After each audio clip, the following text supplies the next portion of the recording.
దుర్గం చెరువు ఎఫ్టీఎల్ పైన తుది నోటిఫికేషన్ ఇవ్వండి. 6 వారాల్లో ప్రక్రియ పూర్తి కావాలి. అప్పటిదాకా కూల్చివేతలు చేపట్టొద్దు. ప్రభుత్వానికి హైకోర్టు ఆదేశం. దుర్గం చెరువు పూర్తి స్థాయి నీటి నిల్వకు సంబంధించి తుది నోటిఫికేషన్ జారీ చేయాలని రాష్ట్ర ప్రభుత్వాన్ని హైకోర్టు ఆదేశించింది.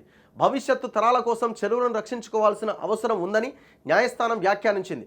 గుట్టల బేగంపేటలోని Amar cooperative society, plot owners welfare association ప్లాట్ల యజమానులు పిటిషనర్ల అభ్యంతరాలు స్వీకరించాలని తెలిపింది. అక్టోబర్ 4వ తేదీ నుంచి 6 వారాల్లోపు మాదాపూర్లోని దుర్గం చెరువు ఎఫ్టీఎల్ పైన తుది నోటిఫికేషన్ జారీ చేయాలని రెవెన్యూ, నీటిపారుదల శాఖ అధికారులు, HMDA, GHMC, lake protection committee తదితరులకు ఆదేశాలు జారీ చేసింది. 2014లో దుర్గం చెరువు ఎఫ్టీఎల్కు సంబంధించి ప్రాథమిక నోటిఫికేషన్ ఇచ్చి ఇప్పటివరకు తుది నోటిఫికేషన్ ఇవ్వకుండా ఏం చేస్తున్నారని ప్రశ్నించింది. 2014లో దుర్గం చెరువు ఎఫ్టీఎల్కి సంబంధించి ప్రాథమికంగా ఒక నోటిఫికేషన్ ఇచ్చిరట, ఇప్పటిదాకా తుది నోటిఫికేషన్ ఇవ్వలేదట. దుర్గం చెరువు ఎఫ్టీఎల్ పరిధిలో రికార్డుల ప్రకారం 65 ఎకరాల్లో మాత్రమే ఉందని, అధికారులు మాత్రం 160 ఎకరాల్లో విస్తరించి ఉందని చెప్పడం చెల్లదని పేర్కొంటూ Amar cooperative society owners welfare association, ఇతర ప్లాట్ల యజమానులు హైకోర్టులో పిల్లేశారు. ఈ పిటిషన్లపైన chief justice Alok Aradhe, justice J శ్రీనివాసులరావుల ధర్మాసనం విచారణ చేపట్టింది. పిటిషనర్ల తరపున అవినాష్ దేశాయ్, రాయిరెడ్డి వాదన వినిపిస్తూ ఇంజనీరింగ్ ప్రమాణాలు, అధికారిక రికార్డుల ప్రకారం ఎఫ్టీఎల్ 65 ఎకరాలు మాత్రమే ఉన్నది. 160 ఎకరాలు ఎక్కడా చెప్పలేదు. తమవి పట్టాభూములని, హెచ్ఎండిఏ అనుమతి పొందిన లేఅవుట్ అని, అధికారులు ఎక్కడ కూల్చివేస్తారో అన్న భయంతో బతకాల్సి వస్తుందని పేర్కొన్నారు. 2014లో ఇచ్చిన ప్రాథమిక నోటిఫికేషన్కు తమకు అభ్యంతరాలు స్వీకరించడం లేదని తెలిపారు. ఇక్కడ అంతా బడా వాళ్ళు ఉన్నారు. ఐపీఎస్లు, రిటైర్డ్ ఐఏఎస్లు, రిటైర్డ్ ఐపీఎస్లు. ఆయన ముఖ్యమంత్రి రేవంత్ రెడ్డి గారి బ్రదర్ అన్న హౌస్ తిరుపతి రెడ్డి కూడా ఇక్కడే కదా.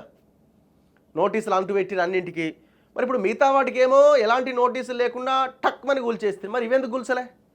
సరే 160 ఎకరాలు కాదు 60 ఎకరాలే అనుకుందాం. మరి 65 ఎకరాలని కనీసం సేవ్ చేయడానికి ఉన్న వాటిని ఎందుకు కూల్చలే? అంటే ఫస్ట్ ప్రయారిటీ ఎట్లా చూస్తాం మనం? చెరువుకి చాలా దగ్గరగా ఉన్న వాళ్ళని ముందు కూల్చేస్తాం. మరి వాటిని ఎందుకు నోటీసులు ఇవ్వకుండా కూల్చలే? అక్కడ పెద్ద వాళ్ళు ఉన్నారని, మనకు సంబంధించిన వాళ్ళు ఉన్నారని.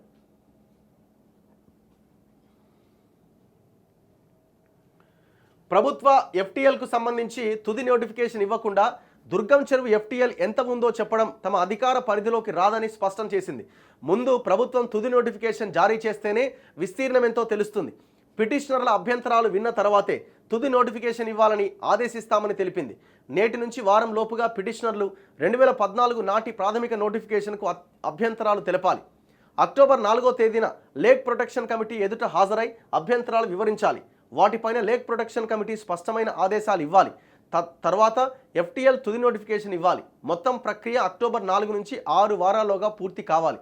అప్పటి వరకు కూల్చివేతలు చేపట్టబోమని ప్రభుత్వ న్యాయవాది అండర్టేకింగ్ ఇచ్చారు. దాన్ని మేము రికార్డ్ చేస్తున్నాం. అలాగే మెరిట్స్ పైన మేము ఎలాంటి అభిప్రాయం వ్యక్తం చేయడం లేదని పేర్కొంటూ విచారణను ముగించింది. సో కోర్టులు కూడా ఈ కూల్చివేతలను ఆపమని కూడా ఎక్కడ చెప్పట్లేదు. ఒక రకంగా గవర్నమెంట్కి సహకరిస్తున్నట్టుగానే అనిపిస్తున్నది. ఎందుకంటే వాళ్ళు చెరువులని కబ్జాలని, గవర్నమెంట్ ల్యాండ్స్ కబ్జాలని కోర్టులు కూడా ఉపేక్షించట్లేదు. కాకపోతే 2-3 వారాలకు వచ్చిందేముంది, ఏదైనా పర్ఫెక్ట్గా ఉంటే దాన్ని కూల్చండి అన్నది కోర్టు ఆలోచన. సో ఇప్పుడు 6 వీక్స్లో ఇవ్వాలి అని అన్నారు. 6 వీక్స్ లోపు రిపోర్ట్ ఇచ్చిన తర్వాత ఏదేదైతే ఎఫ్టీఎల్లో ఉందని తెలుస్తారో వాటిని కూలగొట్టొచ్చు.